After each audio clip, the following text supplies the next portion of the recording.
I was honored as a colonel and given millions of dollars, yet not a single child of mine showed up. They had called me useless, a burden, not worth standing beside. Sitting in that hall, I felt the silence of their absence heavier than any medal on my chest. The pain cut deeper than the years I spent fighting for this country. But when they learned about the land and the money, they came crawling back, ready to claim what was never theirs. That was the moment everything changed. The applause echoed through the hall, polite and distant. I sat there in my dark navy suit, my medals catching the light from the stage. The MC had just read my name out loud for the final time that afternoon, his voice clear, proud, professional. Colonel Miriam Lockwood. I nodded, smiled a little. I thanked the man who handed me the commemorative plaque, and I turned to face a sea of strangers. In the first row, 4 seats were left empty, reserved with printed name cards: Bradley Lockwood, Fiona Kerr, family of honoree. Those names stayed untouched, flapping slightly each time someone walked past. Everyone around me clapped and smiled like this was a celebration. And it was, I suppose. But all I felt was the weight of absence, the cold, humiliating kind. Because my children hadn't just missed a moment, they had made a statement. Last week I asked Fiona if she would be there. She had sighed into the phone like I'd inconvenienced her, said something about a client dinner and how it would be awkward for her to explain the whole wheelchair situation. That was her word. Awkward. Not heartbreaking, not cruel, just inconvenient. Bradley didn't even bother to call. He had his assistant text me a thumbs up emoji when I told him about the ceremony. Nothing else. That was all I got. So yes, I sat alone while a standing ovation rang out around me, while the mayor shook my hand and said, Seattle was proud to honor its daughters, while a local school choir sang a patriotic medley I couldn't even process. I just kept staring at those 4 empty chairs. I served 24 years in the Navy Reserve, did 2 tours overseas, made it through surgeries, rehab, and nights soaked in morphine and shame. I didn't expect parades, but I had thought, just maybe, that my kids would show up when the country did. You know, people talk about honor like it's made of flags and folded uniforms, but today, it sat like a pit in my stomach. No one from my own family thought I was worth showing up for. Not one of them. After the program ended, I moved with the crowd toward the reception area, wheeling myself down the side corridor. Carmen, my old friend from the base, found me near the coffee table. She hugged me tight, her arms warm and real. They didn't come, did they? She whispered near my ear. I shook my head. Her jaw tightened, but she said nothing more. Just stayed by my side like she always had. People think turning 73 means you're used to disappointment, that the sting fades with time. But no, it sharpens. Because at this age, you've run out of illusions. You see people for exactly who they are. You understand that waiting for them to become someone else is a waste of breath. That's what I was thinking when I noticed the event photographer snapping pictures of the guests and honorees. I waved him over, asked him to take one good shot of me in front of the flag. Just me. I wanted a picture that told the truth. As I posed, my phone buzzed in the pocket of my coat. I ignored it. Then it buzzed again, and again. By the time I rolled back toward the elevator, there were 6 missed calls and a flurry of texts. Not from Fiona, not from Bradley, but from people I hadn't spoken to in months. A cousin I barely knew, a former neighbor from Ballard, even someone from church who never remembered my name. And that's when it hit me. The ceremony had been streamed live. The announcement had been made publicly that I was being honored as a colonel. that I was receiving a commemorative endowment and a significant development grant tied to veteran community work. It wasn't just a medal and a plaque. It was money, land, access. That was the real headline. The MC had only said it once, but clearly it had reached all the right ears, or the wrong ones. By the time I got to the lobby, Bradley had called twice. Fiona had texted me a heart emoji. The same woman who called my wheelchair awkward had just sent me a heart. Carmen watched me read the messages. "Well, look at that," she said. "Now they remember who you are." I looked up at her. Something shifted in me then. It wasn't anger. Not yet. It was colder than that. A kind of final clarity. The kind that comes when you finally stop hoping someone will love you the way they're supposed to. Thank you for staying with me this far. You've heard the quiet part. But it's what I did next that they never saw coming. The part that made them regret underestimating me. Keep listening. This story is only getting started. By the time I got home from the ceremony, my voicemail box was full. The first few messages were from Bradley, sounding unusually upbeat, the way he did when he wanted something but hadn't figured out how to ask yet. The next three were from Fiona, each one shorter than the last. She didn't apologize for missing the event. Not once. Just said she hoped everything went well and that we should talk soon. Her voice had that tight, artificial brightness she used at networking events, the kind that always made my skin crawl. I didn't return any of their calls that night.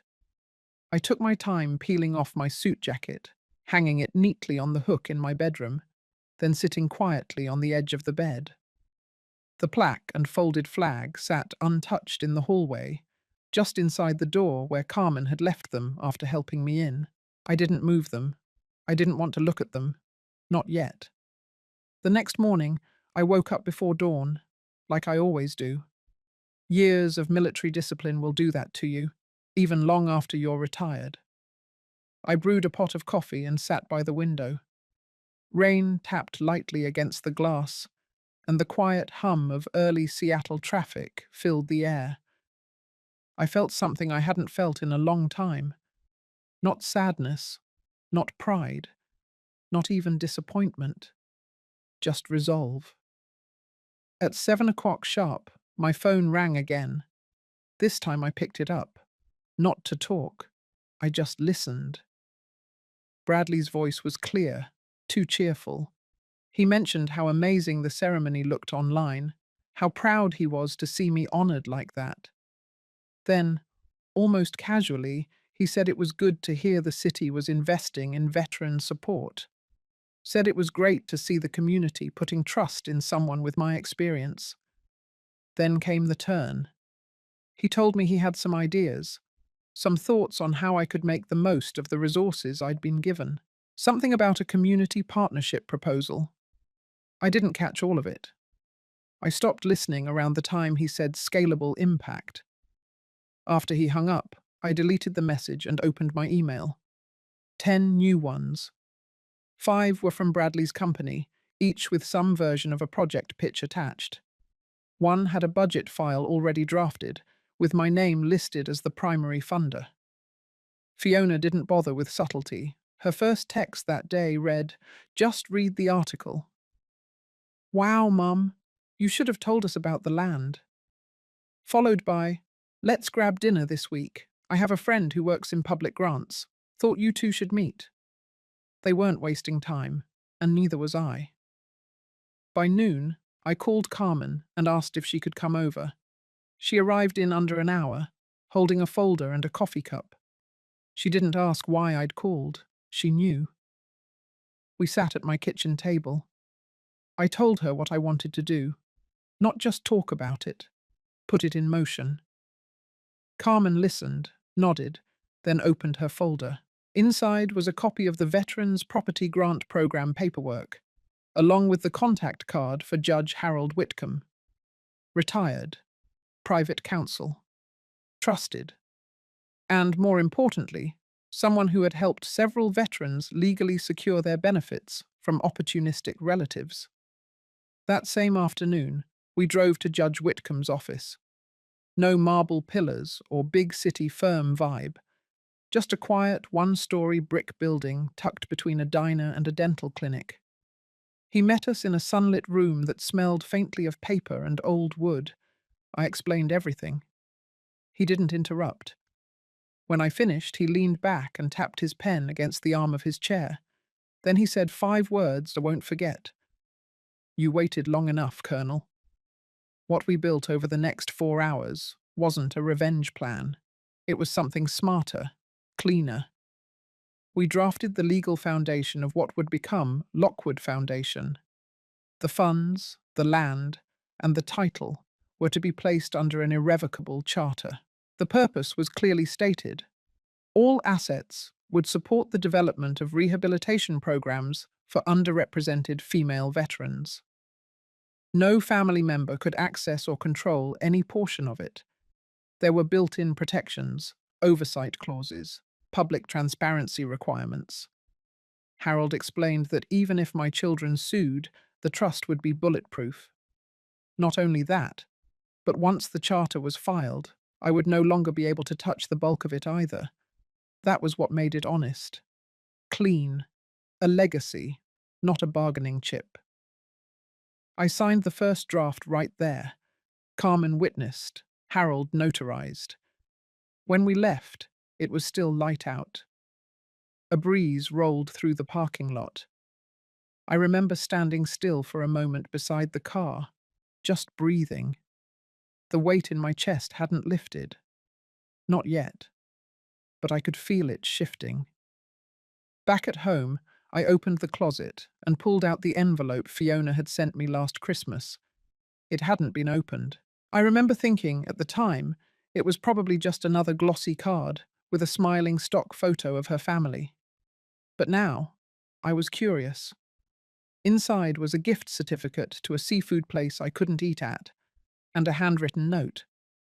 "Hope this helps with groceries. Love you. Groceries." I sat at the table and stared at it for a long time. By evening, I had already drafted my public statement for the foundation launch. I included a short thank you to those who had supported me. I made no mention of family, no passive-aggressive lines, no shade, just facts. And the truth was simple. They had their chance. They chose their absence. Now I was choosing what came next, and I would choose it without them. 3 days after I filed the foundation paperwork with Judge Whitcomb, the shift in Bradley's tone was impossible to miss. He had called 4 times the previous day, left 2 voicemails, and followed up with a breezy email that included the subject line, "Exciting alignment opportunity." That morning, I opened another email from him, this one longer and more strategic. He had attached a PowerPoint deck titled Lockwood Legacy, Phase 1 Vision. Page after page, he outlined how my recent public honor could be used to generate momentum for community capital partnerships, featuring images of myself next to polished renderings of wellness centers and co-branded tech incubators. I scrolled through all 32 slides without blinking. At the bottom, a single line read, "All planning assumed mutual ownership of assets." That was the first time he had said it plainly. Ownership, not collaboration, not support, not tribute. Ownership. I closed the laptop and pushed it aside. The rain outside had picked up again, tapping at the kitchen window like a steady drum. My coffee had gone cold. That same afternoon, Fiona called. Her voice, as usual, was smooth. Her version of sincerity had always been thin, like plastic film stretched over something spoiled. She congratulated me again on the ceremony, told me she had finally watched the full stream. Then she mentioned that one of her PR clients, a women's leadership nonprofit, would love to partner with the foundation on media visibility. Said it would be a win-win. I knew what she meant. Their name would ride mine. Their hands would warm themselves over the flame I had built. I told her I appreciated her enthusiasm, but that I wasn't ready to involve outside parties. She fell silent for a beat, then said something about family not needing formalities. I hung up shortly after. That night, I couldn't sleep. I moved from the bed to the recliner in the living room, wrapped myself in the old navy throw I kept nearby, and sat there in the dark, listening to the ticking of the clock. A kind of pressure had begun to build in my chest. Not fear, something else. Like a rising awareness that the people who shared my blood were studying me as if I were a resource to be mined. It wasn't just the money, it was the visibility, the control. By the end of the week, the local news segment ran their follow-up on the Veteran Award recipients. I was featured for a full minute. There was a clip of me receiving the medal, a short soundbite about my years of service, and then a brief update on the foundation plans. I hadn't known they were doing that. Carmen called me as soon as it aired. An hour later, my doorbell rang. I didn't expect anyone. But I opened the door and there stood Bradley, rain on his jacket, his expression neutral. He stepped inside without waiting for me to say anything. Said he happened to be nearby and figured we could chat. I didn't offer him coffee. I didn't even ask him to sit. I stayed standing in the entryway, arms crossed. He launched into a calm, practiced pitch, told me he was proud, said he wanted to support me in any way possible. Then he mentioned that he had already spoken with a contact in city development who believed our foundation could benefit from their firm's consulting services. Our foundation. He used the phrase 3 times in less than 2 minutes. I asked him who gave him the impression that the foundation was a joint effort. He blinked, paused, then said he just assumed, since it was the Lockwood name, and we were family. That was the moment I knew what he was really after. Not a partnership, not redemption. It was leverage, visibility, a platform he hadn't built, but wanted to stand on. I told him calmly that the foundation's assets were legally bound by a community charter, that no family member, including me, could extract or reassign funds. His face twitched just slightly. He covered it with a smile, said he respected my decision. 15 minutes after he left, I got a text from Fiona. She said she was disappointed I hadn't included her in the founding documents, that she had hoped this would be a chance to reconnect and build something meaningful together. It was the same language she used the last time she convinced me to co-sign a lease for her failing boutique. I didn't respond. Instead, I called Harold the next morning and asked to update the foundation site with an official statement. I wrote it myself. It said that Lockwood Foundation was independently governed, with assets placed in a legally binding trust, and that it would not entertain private solicitations or family business affiliations. 2 days later, Fiona posted a long paragraph on her social media account, describing the pain of being cut out of her own mother's legacy. She framed it as a story about forgiveness and healing, but the timing was not subtle. She tagged news outlets, used all the right hashtags. The post got shared hundreds of times. Rachel Kim from Seattle Times reached out for comment. I had expected that. I agreed to a short phone interview. I told her the truth, that for years my value in the eyes of my children had been measured only when it aligned with their interests, that I had chosen to invest my legacy into the people who had never treated me as a tool. She didn't twist a word of it in the article. That night, I sat with Carmen at the small kitchen table, the same place where we had started the paperwork days earlier. She passed me a glass of sweet tea and said nothing at first. Then she looked at me and said quietly, "You understand, they're not going to stop." I nodded, and I said, "Neither will I." And I meant it. I received the official invite to the Legacy Impact Summit in a cream-colored envelope stamped with the city's seal. The event was set to feature the top 20 community initiatives funded in the last fiscal year, and the Lockwood Foundation had been selected as one of them. I didn't submit the application. Rachel Kim had quietly nominated us after our phone interview. The committee reached out after reviewing our charter and mission, calling it bold, specific, and timely. The ceremony was scheduled for a Friday afternoon at the downtown Civic Auditorium. I wore a simple dark blue suit and a pair of low-heeled shoes I hadn't used in years. Carmen offered to drive. I let her. Inside, the crowd was formal. Elected officials, local reporters, non-profit leaders, and donors mingled under white lights and floral centerpieces. There was a printed program, and I noticed the Lockwood Foundation was slotted in the final speaking segment. I assumed I'd be asked to say a few words. When the host took the stage, the room quieted. One by one, they introduced each initiative, pairing a short description with a brief video clip. Some organizations received polite applause. Others got cheers from guests who recognized familiar faces. Then came our turn. The screen flickered to life with a quiet piano track underneath black and white footage of female veterans working through physical therapy, walking across rehabilitation gyms, laughing in classroom sessions, holding mugs of coffee in shared kitchens. A narrator's voice read a single sentence from our charter. Dignity is not charity. Dignity is structure, support, and the space to begin again. Then the image cut to me, standing at the podium from my medal ceremony, in full view, stating the Foundation's purpose in front of the press. There was a pause, then applause. Louder than I expected, I was called to the stage. I approached the mic slowly, not out of hesitation, but to keep my pace measured, my expression steady. The lights were bright, but the room was quiet. Focused. I cleared my throat.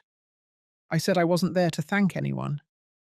I said the foundation wasn't built because of support I received, but because of the lack of it. I said too many women served and returned to silence, to paperwork, to stretch paychecks and overdue appointments. I said what I had built was not a tribute to sacrifice, but a refusal to be erased. When I finished, there was a long beat of silence before the room erupted into applause. Some people stood. I turned my face slightly to the left, just enough to catch Carmen's expression. She was crying, but it was someone else I saw standing in the far back corner. Bradley. He wore a grey suit, arms folded, jaw tight. I didn't know how long he'd been there, but he was staring at me, and his presence was not subtle. He wanted me to know he was watching. As I walked off stage, an aide handed me a small folder with a certificate of recognition and a city pin. I thanked her and returned to my seat. After the event, the crowd filed into the reception area. Carmen stepped away to greet a colleague. I remained seated near the exit. Bradley approached minutes later. He didn't smile. His voice was low. He told me I had embarrassed him, that making our family look divided in front of public officials was unnecessary, that I had made him look like a stranger to his own mother. I looked at him. I didn't raise my voice. I said he had managed that on his own, that his absence did not need commentary, that the only reason anyone noticed was because he had made himself scarce when it mattered. He accused me of being vindictive, of enjoying the spotlight more than reconciliation. I replied that the spotlight was never my goal, that all I had wanted was to be seen fully, not selectively. He said he and Fiona had been talking with a legal advisor, that if the foundation operated with public funds and used the family name, there were grounds for shared governance. That was the moment I took out the press release in my purse. I handed it to him. It was set to publish the next morning across 3 local outlets. In it, I had stated clearly that the Lockwood Foundation had legally severed all personal financial ties to my immediate family. I had clarified that the name Lockwood did not denote affiliation, but founding origin only.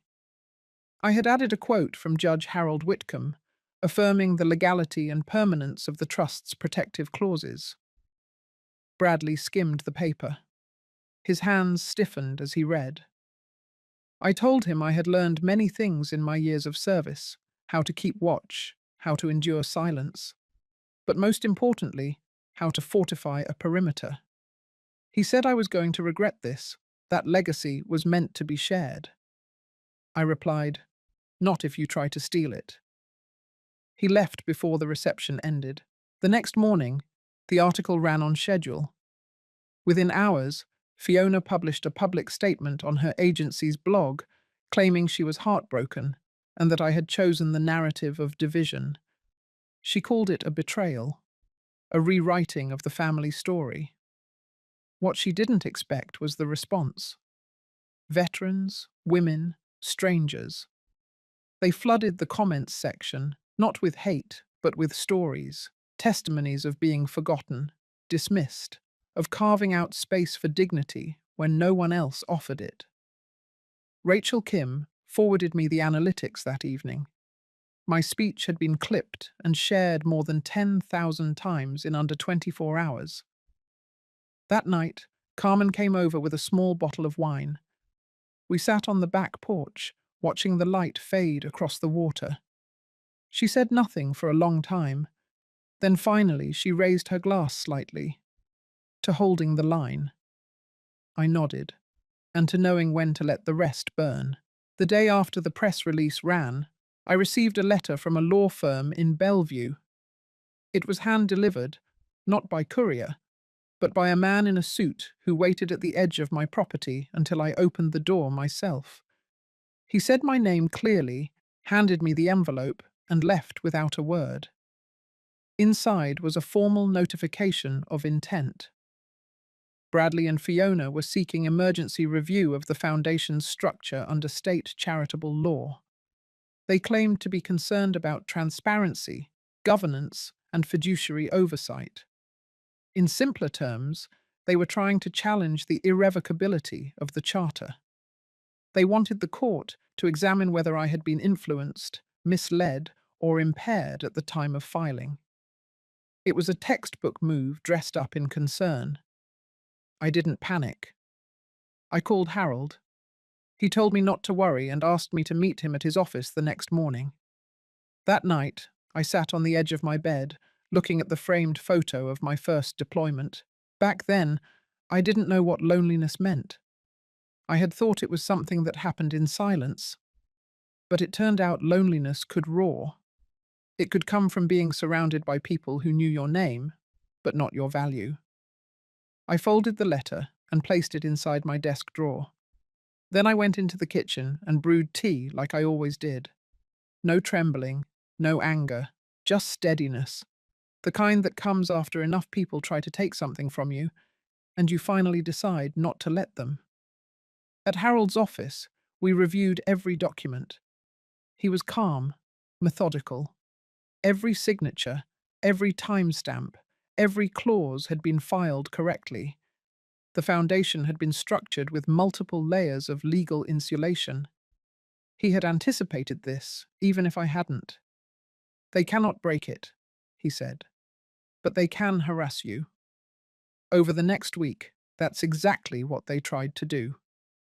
Bradley sent a follow-up letter accusing me of mental decline. Fiona released another statement implying that the Foundation's mission had been hijacked by people outside the family. Both efforts were laced with careful wording, soft enough to avoid slander, sharp enough to cast doubt. Rachel Kim contacted me privately. She said off the record that Fiona's statement had been pitched to a few national blogs. One had picked it up and spun it into a headline. "Estranged children of veteran colonel speak out about legacy confusion." It was nonsense, but it worked. For a day, the comments section was full of strangers speculating about mental fitness and manipulation. I stayed silent. The next morning, Lucas knocked on my door. He wore his school backpack and held a drawing in one hand, a crayon sketch of the Foundation's main hall. with little flags on each side and stick figures in wheelchairs smiling in the windows.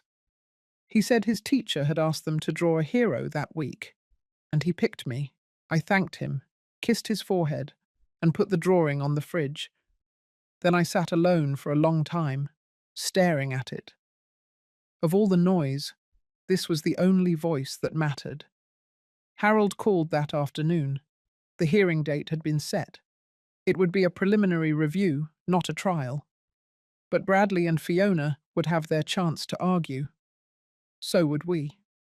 On the morning of the hearing, Carmen drove me to the courthouse. She wore her navy pin. I wore mine. Neither of us spoke much during the ride. The air felt tight with memory. We arrived early.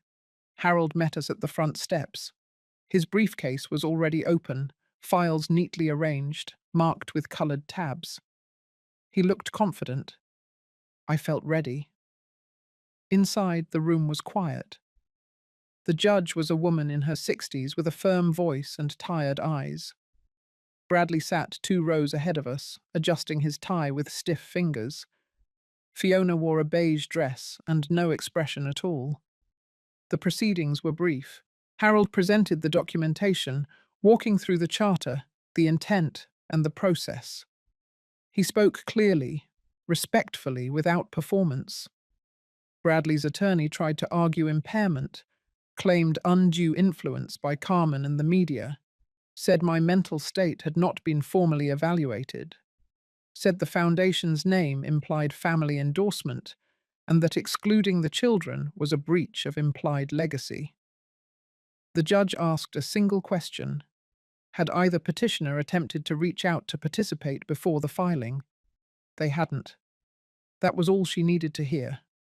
She ruled in our favor. The charter remained intact. The request for review was denied.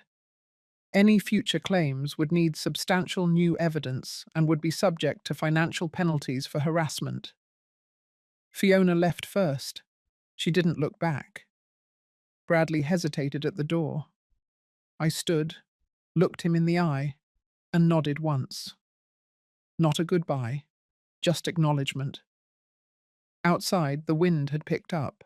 Carmen and I walked slowly down the steps, not speaking, just moving forward. That evening, I placed Lucas's drawing in a frame and set it on the table beside the foundation's registration certificate.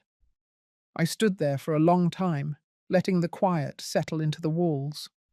They had come with paper and pressure, with language dressed like concern and smiles built to deceive. But they had forgotten one thing. You cannot take from someone who has already given it away. What I kept, what I still carried, was mine alone. My name, my mission, my peace. And they would never touch that again. A week after the hearing, things should have quieted down. Legally, there was nothing more to contest. The foundation was protected. The judge's ruling was clear. The trust structure could not be undone without exposing them to court sanctions and legal fees they couldn't afford to absorb. But some people cannot accept defeat when no audience is left to applaud them, and when ego meets silence, it doesn't fade. It festers. Bradley started small, subtle.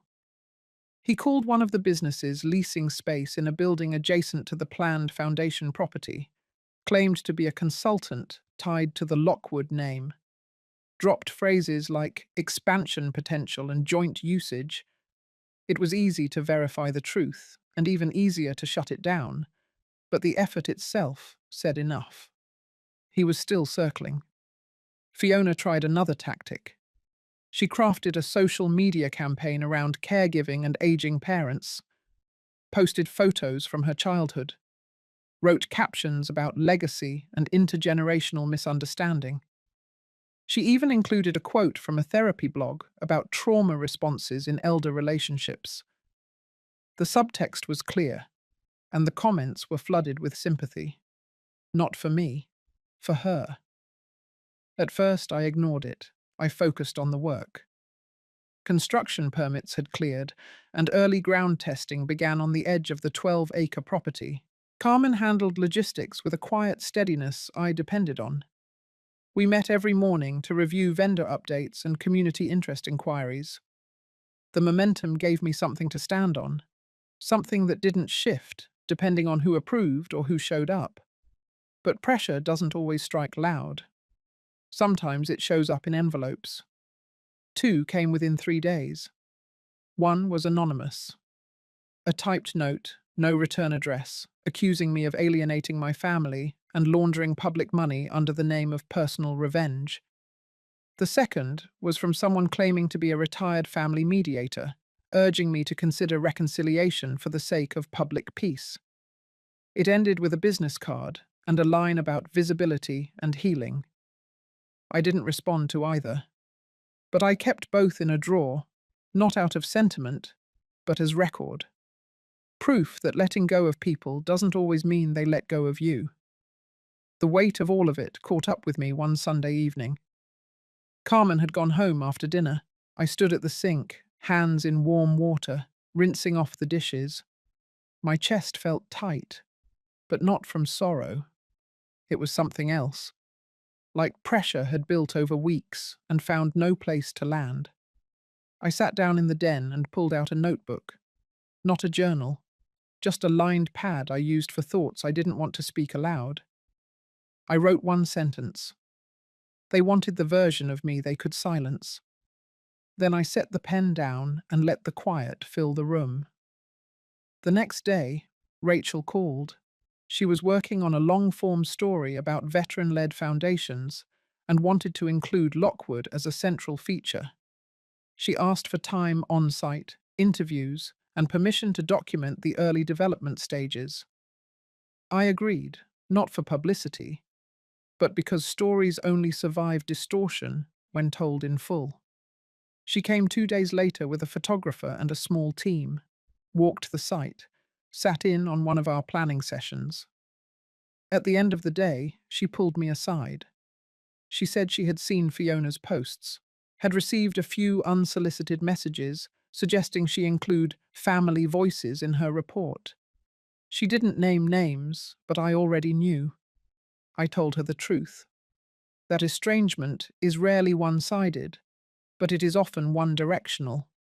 That people like Fiona want forgiveness before they even offer apology. That their storylines always end with the same request: return what they feel entitled to, and call it healing. Rachel listened without taking notes, just nodded once and said she understood. The article ran the following week. It was balanced, honest. No heroics, no demonizing, just the facts. The timeline, the mission, the hurdles, the clarity. And at the center, the Foundation's future, not its wounds. The response was immediate. Donors reached out, local volunteers offered support. A neighboring university offered to partner with us on a veteran mentorship program. A nurse from the VA clinic emailed asking to join the Wellness Center development team. And for the first time since this all began, I slept 8 hours without waking once. But Fiona didn't take the silence well. She posted another message. Longer this time, less polished, more personal. She used words like betrayal. She said the Foundation had turned into a monument of bitterness. She questioned my character, my decisions, my integrity. She said Lucas had been weaponized, that I had used him for public sympathy. That last line pierced sharper than the rest, not because it was true, but because it attempted to dirty something pure. I didn't respond online, but I printed the post, filed it, and then made a quiet decision. That Friday, I met with Harold again. We drafted an addendum to the Foundation Charter. It outlined a secondary trust, a small education fund named after my late sister, someone Fiona never bothered to know. The fund would be overseen by an independent board and activated only when Lucas turned 18, contingent on no contact or influence from either Bradley or Fiona. It wasn't revenge. It was protection. And it was the first time in years I wrote someone into my legacy without fear. The sky outside darkened as we finalized the draft. Harold slid the papers across the table. I signed with a steady hand. There was nothing theatrical about it, just quiet certainty, because some things don't need to be shouted, they just need to be secured. A few days after the article was published and the addendum filed, things settled into a rhythm again. The construction crew cleared the last of the debris from the lot's western edge. Carmen finalized the first round of local hiring. The City Planning Board sent over its final sign-off. And for a brief moment, the project moved forward without noise from the outside. But noise always finds a way in. It started with a voicemail left on the Foundation's general line. The voice was clipped, professional. A man from the Department of Regulatory Compliance said there had been a citizen inquiry filed against the Lockwood Foundation regarding alleged misuse of community land grants. He said a site inspection would be scheduled in the coming week and requested access to all zoning and construction permits. I called Harold. He told me calmly to scan and send him everything, which I did. There was nothing out of place. Every document had been filed, verified, and made public according to protocol.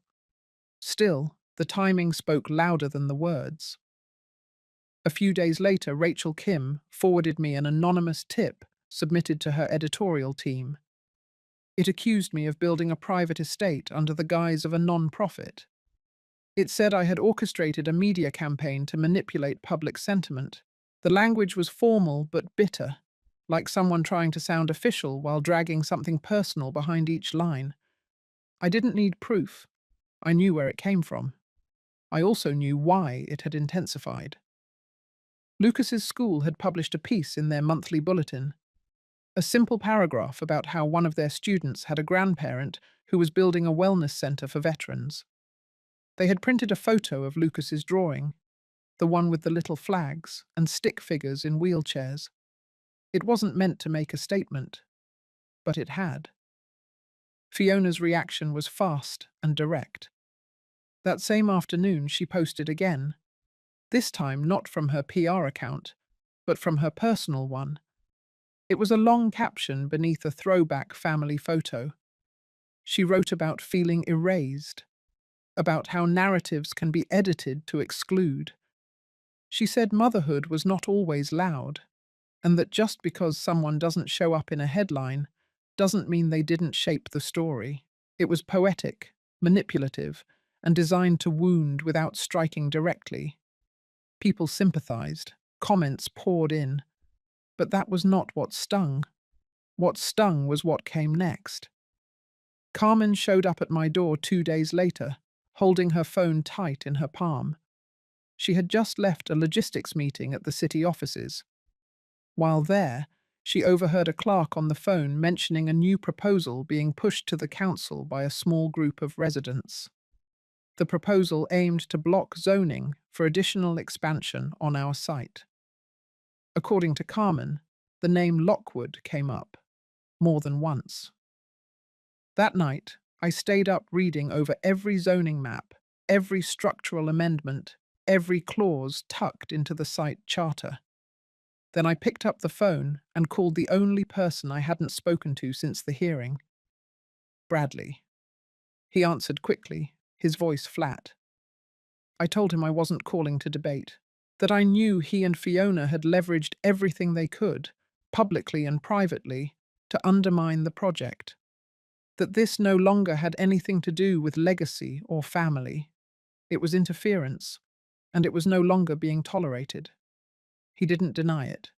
He only said one thing. You never gave us a way back in. That sentence didn't move me. It didn't sting. It settled. Because it was the clearest admission I'd heard. I didn't answer. I simply hung up, then called Harold and asked him to prepare a cease and desist. The next morning, the notice was sent. It stated in precise terms that any further interference with the Foundation's operations, legal, regulatory, or reputational, would trigger a full-scale harassment claim. It named both Bradley and Fiona. It referenced prior incidents, past legal attempts, and existing protective orders. It was not aggressive, it was final. And this time, it worked. The anonymous complaints stopped. The calls quieted. The posts dried up. There were no more quotes, no more blurry pictures, no more vague references to forgiveness and fractured ties. Instead, there was quiet. And in that quiet, the foundation moved forward. The ground was leveled, steel was delivered. The City Council voted unanimously in favour of continued zoning support. One of the council members even came to the site and shook my hand. Carmen documented the progress, Rachel drafted a follow-up piece, and Lucas started drawing updated sketches of the main hall's layout. That Saturday, I sat outside on the rear porch of my house. Sunlight fell across the railing.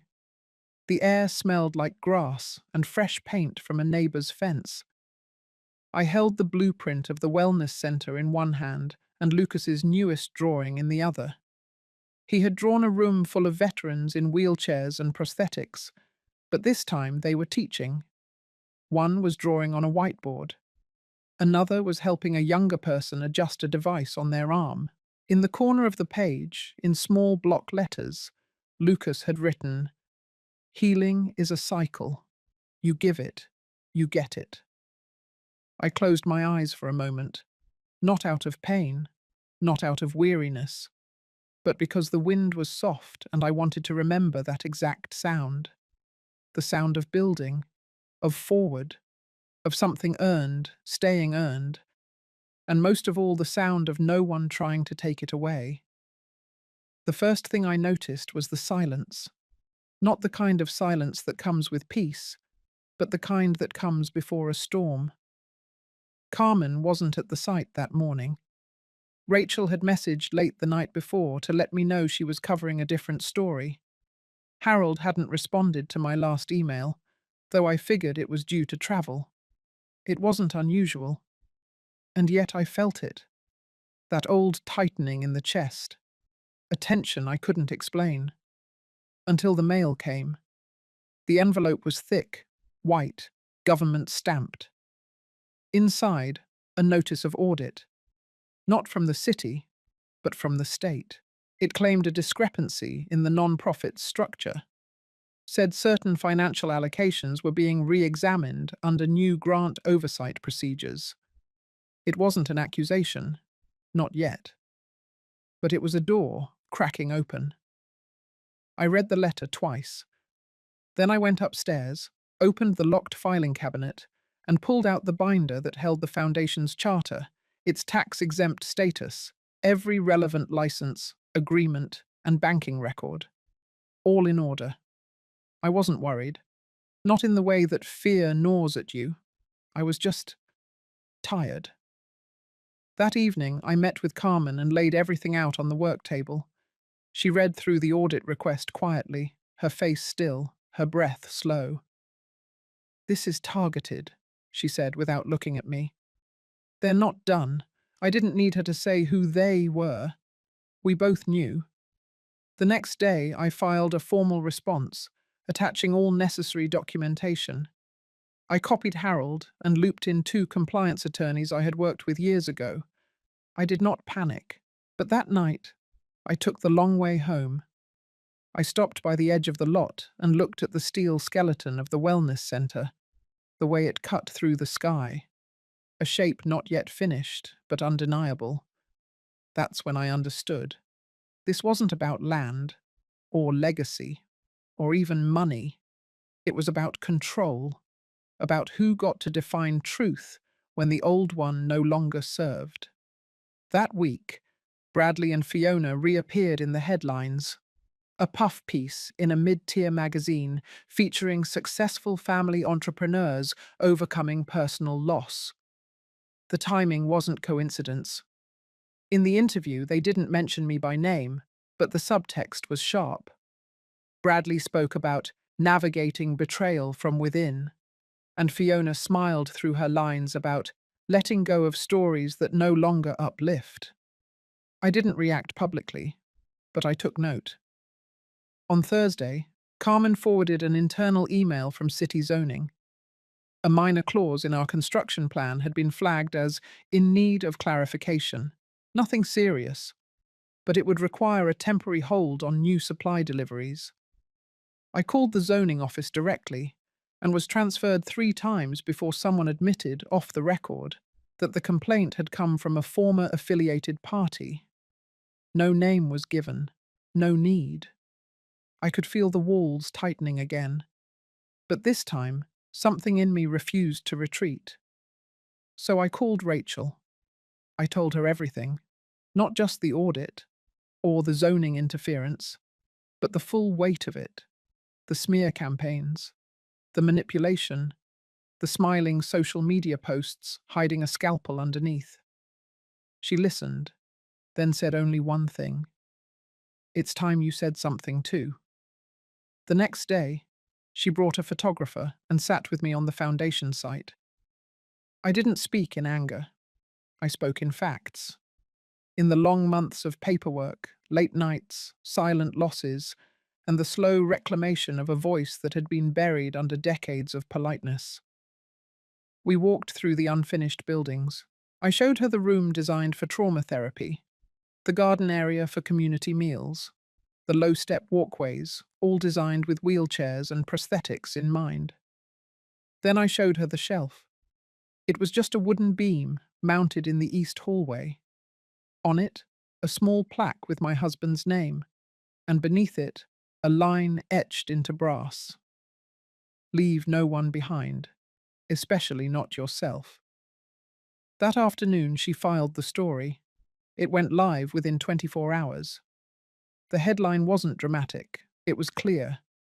Veteran's widow builds sanctuary amid legal battles with her own children. The photos were stark. One of me holding Lucas's drawing, another of the half-finished center, sunlight cutting across its frame. The impact was immediate. I received over 200 emails in the first 48 hours. Messages from women, from nurses, from veterans' spouses, from people who had never seen themselves in stories like this. Donations surged, volunteers doubled. Even the city council issued a statement, reaffirming its commitment to our zoning plan. Bradley stayed silent. But Fiona posted again. A clipped, cold paragraph about privacy and boundaries and the right to move on without public explanation. It didn't land the way her earlier posts had. This time, people questioned. They read between the lines. Some of her own followers commented with quotes from Rachel's article. It was subtle, but it was enough. Then on Monday, the audit was dropped. Just like that. A line in a follow-up email. Upon review, no further action will be taken. All documents have been verified and found compliant. Carmen printed it and pinned it to the corkboard in the site office. I didn't celebrate. I just exhaled. Because I knew what came next. The permits would resume. The construction would move forward. But so would the resentment. Bradley wasn't finished. Fiona would find another way. But it didn't matter, because this time I had spoken. I had named it.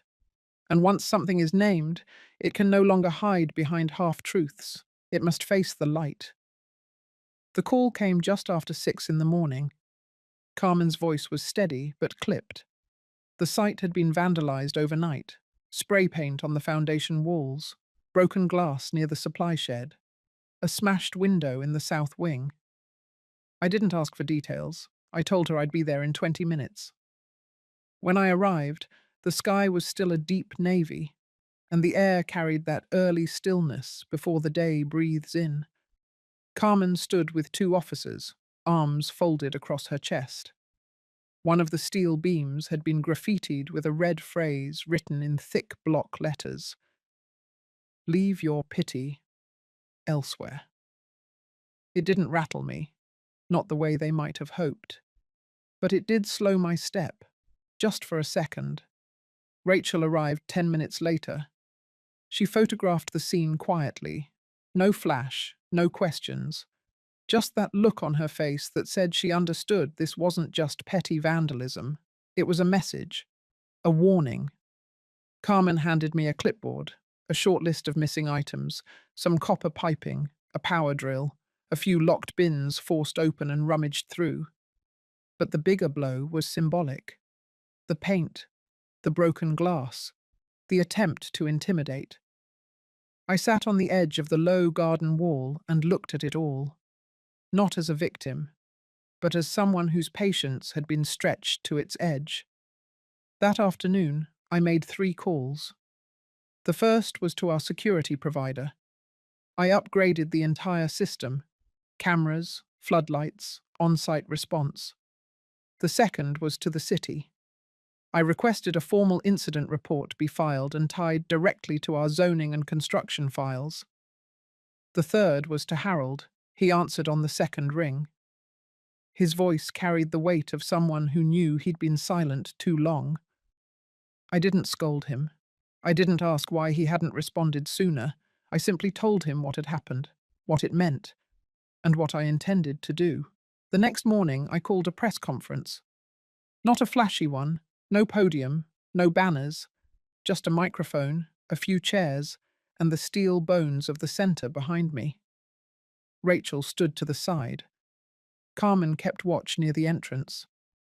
Volunteers lined the back wall. They didn't speak. They didn't need to. I began with the facts, the threats, the vandalism, the pattern. Then I named names. I spoke clearly, not out of revenge, but out of necessity. I stated, without embellishment, that Bradley and Fiona had deliberately interfered with the non-profit's operations, that their legal complaints were unfounded, that their attempts to discredit me had failed, and that from this moment forward, I would be pursuing legal action. I ended with a single sentence: this place will rise, even if I have to pour every brick myself. When I stepped away from the microphone, the crowd was silent for a beat. Then applause broke out, quiet at first, then louder. I didn't smile, I didn't bow. I just stood still, letting the truth settle into the air. 2 hours later, Rachel's clip of the speech went viral. Not in the way celebrity gossip does, but in that steady, rolling way when something hits a nerve that's already been rubbed raw for years. Older women shared it: nurses, teachers, widows, people with no platforms, no followers, just truth. That night, national outlets picked it up. By morning, I had interview requests, speaking invitations, inquiries from legal aid groups wanting to help. But it was the envelope on my porch that shifted everything. No return address. Inside, a letter, typed, anonymous. It said Fiona had used foundation funds, mine, originally, to pay off a private contractor for renovations on their lake house. That the payment had been disguised as consulting fees through a shell LLC. The letter included an invoice copy and an address. I took it to Harold. He brought in a forensic accountant. Within a week, we had a paper trail. A clean one, a damning one. I didn't confront them. I went straight to the Attorney General's office. Formal charges were filed: misappropriation of charitable funds, fraudulent reporting, possible tax evasion.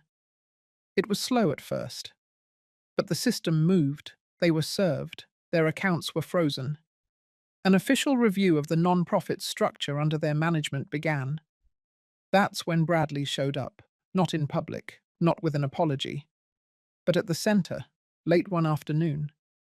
He stood outside the chain-link fence and waited. I saw him from the second floor. Carmen looked at me. I nodded. He came in alone. No press, no lawyer. We sat in the bare lobby. The air smelled of fresh concrete and sawdust.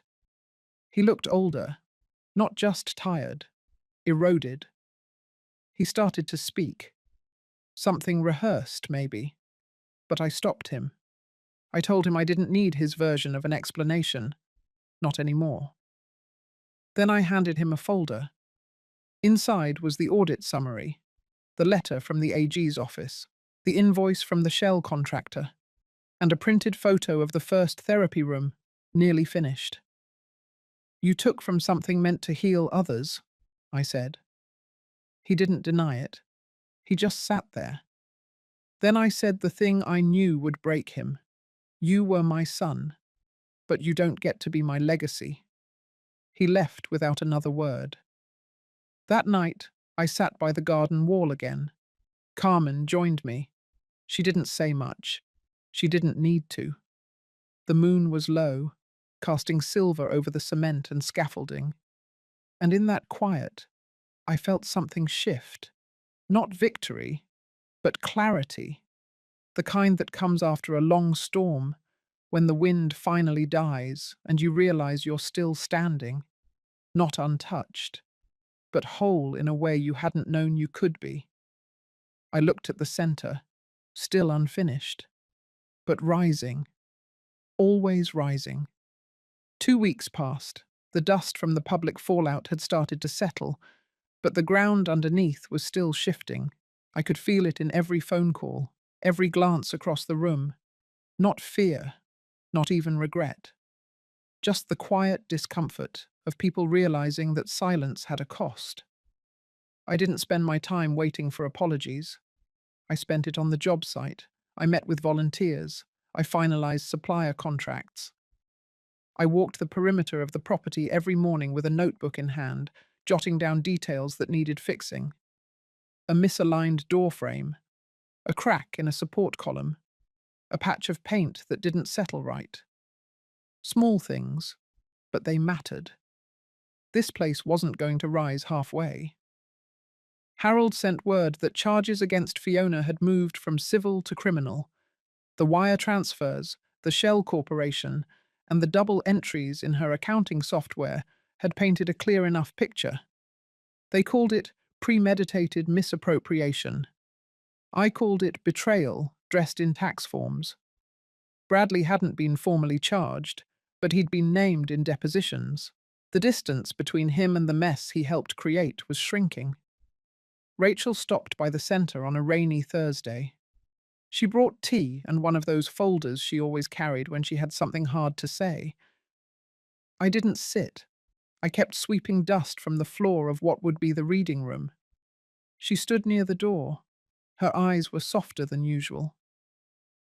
There's been backlash, she said. Sponsors pulling out. One of the city council members is asking whether your foundation still qualifies for tax-exempt status, given the scandal. I nodded. I'd expected it. I'll take the meetings, I said. I'll speak for myself.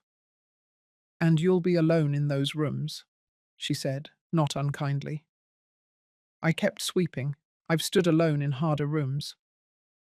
That night, I drafted a letter to the city council. No emotion, just facts. The work we were doing, the financial transparency we'd enforced, the oversight committees we'd brought in. I printed it, signed it, and mailed it the next morning. The following Monday, I walked into City Hall with Carmen beside me. We wore grey, no branding, no matching scarves. We didn't come to plead. We came to state. The hearing room was cold. The chairs were hard plastic, the kind meant to discourage lingering. 5 members sat at the front. 3 looked tired. 1 looked skeptical. The last one I recognized from a gala years ago, back when Bradley still called me Mum in public. I read the statement aloud. Then I waited. The questions came. Some reasonable, some barbed. Why had I not vetted Fiona more carefully? Why had the transfer of assets occurred so suddenly? Why hadn't I reported the vandalism earlier? I answered calmly. Because I trusted my son, because the paperwork was legal, because I didn't want to weaponize sympathy. The room went quiet after that. Later, I would learn that the board voted 4-1 to uphold the centre's non-profit status. The final holdout wrote a dissenting opinion. I framed it and hung it in the administrative hallway. Let them remember that not everyone will believe in you, even when truth sits plain on the table. Meanwhile, construction moved faster than we'd hoped. A group of retired contractors had volunteered to assist. They said they were tired of sitting on porches while their hands remembered work.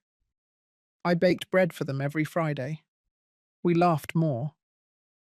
Carmen painted a mural in the east hallway, a tree with women's names carved into the trunk. Some of the names were fictional, some weren't, but every one of them had a root. In the background, Bradley tried to file an appeal on the will. He claimed I had coerced my husband's final decision. The court threw it out. Lack of standing, lack of evidence, too much arrogance. Then came the letter from my former daughter-in-law. It was written in longhand, neat cursive. She didn't apologize. She didn't explain. She simply said she was moving to Oregon and wouldn't be contesting anything further. She included a small photograph of my grandson. He was holding a toy hammer, standing in front of a wooden bench he'd clearly helped build. "He has your eyes," she wrote, "and he's starting to ask why you're not around." I read the letter twice. Then I folded it and placed it inside the kitchen drawer, behind the recipe for lemon pound cake. I hadn't baked in years. I didn't write back. Not yet. Some wounds need to seal on their own. Carmen called a few days later to say the city inspector had given final clearance on the main structure. We could begin interior fittings the following week. That evening, I walked through the building alone. The rooms were still empty, but the walls were breathing. I ran my hand along the banister. The smooth wood, the scent of primer and quiet determination. I paused at the main hall where the community dinners would take place. It wasn't just drywall and beams anymore. It was proof. Proof that I could lose everything people thought defined me and still rebuild something stronger. I stood in that space for a long time, not mourning, not dreaming, just being. And for the first time in a long while, I felt the past start to loosen its grip. It didn't vanish. It just stepped aside, made room for something else. Hope, maybe. Or peace, if not that. The kind that doesn't demand attention, but simply exists, waiting to be filled. The first snow fell the morning we opened the doors. It wasn't planned. The ceremony had been scheduled for the following week, with ribbons and local press and smiling politicians looking for another good photo. But the storm moved early, and the forecast called for black ice by nightfall. So Carmen made the call. We'd open quietly. No speeches, no press kits, just doors unlocked and lights turned on. I arrived before sunrise. The center was warm, silent except for the soft hum of the heating system kicking in. I made a pot of coffee in the communal kitchen, poured a cup, sat at the round table by the window, watched as the frost glazed the pavement outside. By 8, the first woman arrived. She was older than I expected, probably in her late 60s. Her jacket was torn at the sleeve, and she held a small duffel bag close to her chest, like it carried everything she had left. Carmen greeted her gently, offered a seat and a blanket. No forms, no questions, just welcome. By noon, 6 more had trickled in. One of them asked if she could help sweep. Another wandered the art therapy room and stood silently in front of a blank canvas. I didn't introduce myself as the founder. I didn't need to. They weren't here for names. They were here because the world outside hadn't made space for them. And this place did. That evening, after everyone had gone to their rooms, I walked the halls in silence. Each door bore a single word, hand-painted in soft brushstrokes. Rest, breathe, begin, stay.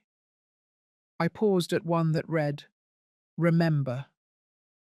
My reflection stared back at me from the narrow glass pane, framed in soft yellow light. I didn't look triumphant.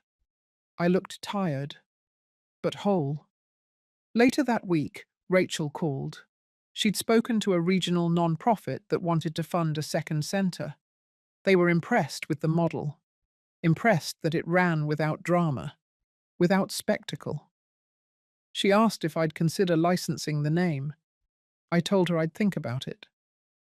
That same day, a courier dropped off a sealed envelope. There was no return address, just my name written in a handwriting I hadn't seen in years.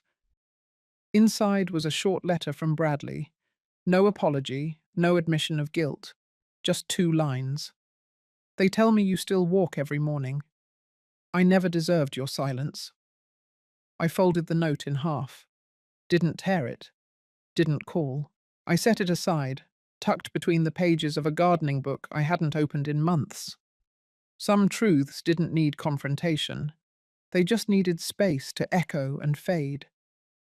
3 days later, a young woman named Leah asked to speak with me. She'd been staying at the centre since the first snowfall.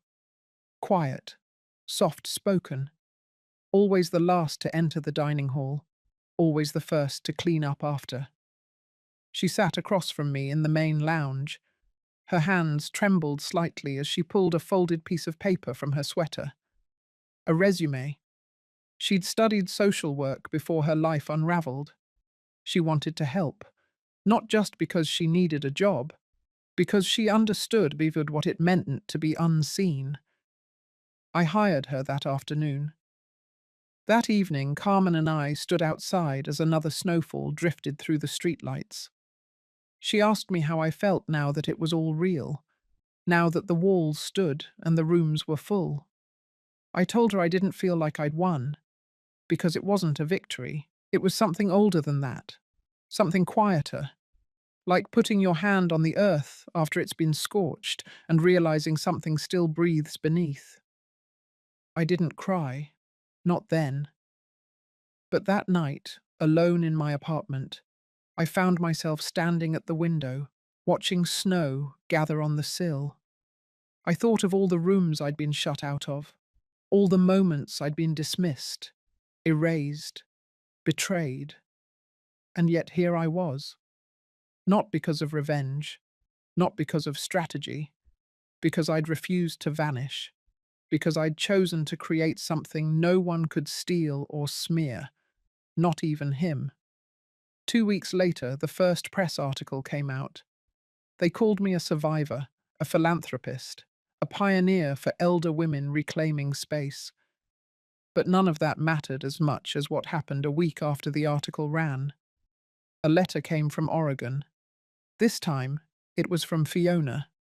She didn't ask for forgiveness. She didn't beg for understanding. She just said one thing. He's teaching our son to build birdhouses. I told him you once built a house no one could tear down. I read that line over and over. Then I set the letter down, walked out to the community garden, and began digging the first bed for spring vegetables. Not because I needed the food, but because it was mine to plant, mine to grow. And this time, no one would stop me. Spring came slowly that year. The frost lingered longer than usual, clinging to the windows of the community centre and leaving soft, white fingers across the raised garden beds. But inside, the place pulsed with quiet life. Women gathered each morning in the kitchen to knead dough and share stories.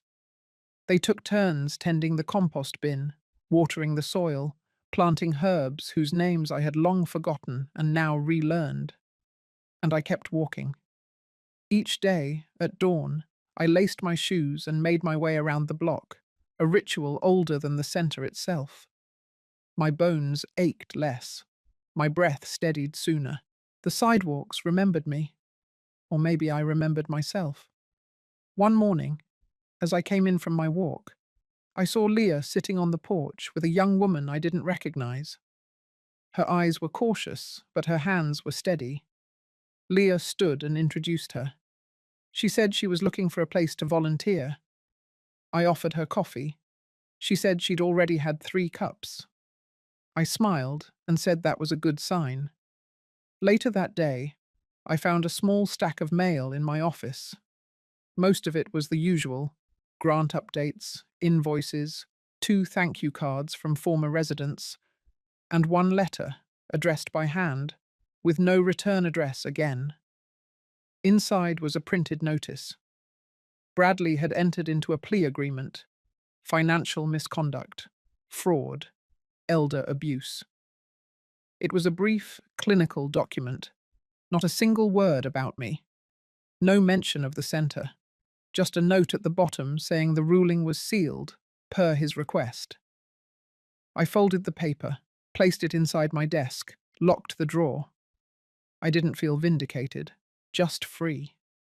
For the first time in a long while, my story wasn't orbiting his shadow. It stood on its own, breathed on its own, walked forward without asking permission. That weekend, the board of directors met for the quarterly update. Carmen presented numbers. Rachel brought projections for a second location. Leah offered a plan to expand evening workshops. They didn't ask for my approval. They informed me. That was the point. I was no longer needed as the center, but I was still welcome inside it. The next morning, I visited the old neighborhood. The house was long sold. A young couple now lived there, with a small dog and bright yellow curtains in the window. I didn't stop, just passed by, nodded once to the porch railing, and kept walking. The graveyard was quiet. I brought fresh flowers, not out of obligation, but habit. Sat by the headstone. Let the breeze wrap around my shoulders. I told him about the garden, about the women, about how the coffee still burned if left too long in the pot. I told him that Fiona hadn't written again, but that was all right. Some silences no longer cut. They simply became space. I stayed longer than I planned. The sun had shifted by the time I stood up. My knees cracked. I laughed. On the walk back, I passed a bookstore. In the window was a display of memoirs, all bold titles, triumphs and tragedies in capital letters. I paused, watched my reflection in the glass. There was no title big enough to hold the quiet work of remembering yourself, no chapter heading for the daily act of choosing not to disappear. And that was fine. The story wasn't over. It just didn't need to be loud anymore. That evening, the centre hosted a dinner. Not a fundraiser, not a campaign, just a meal. Soup, bread, soft music on a scratched speaker. I sat beside Leah. She asked if I still had a favourite room in the building. I told her no. They all belonged to someone else now. I had a garden. I had my walks. I had my name back. And that was enough. If you've ever felt like your story was being written by someone else, maybe today is the day to start rewriting it. Quietly, boldly, or somewhere in between. I didn't do anything grand. I just stopped disappearing. And maybe that's where healing begins. If this story stayed with you in some way, I'd love to know. Not for me, but for the version of you who needs to feel seen. Tell me what part echoed for you, or just leave a word that feels like home.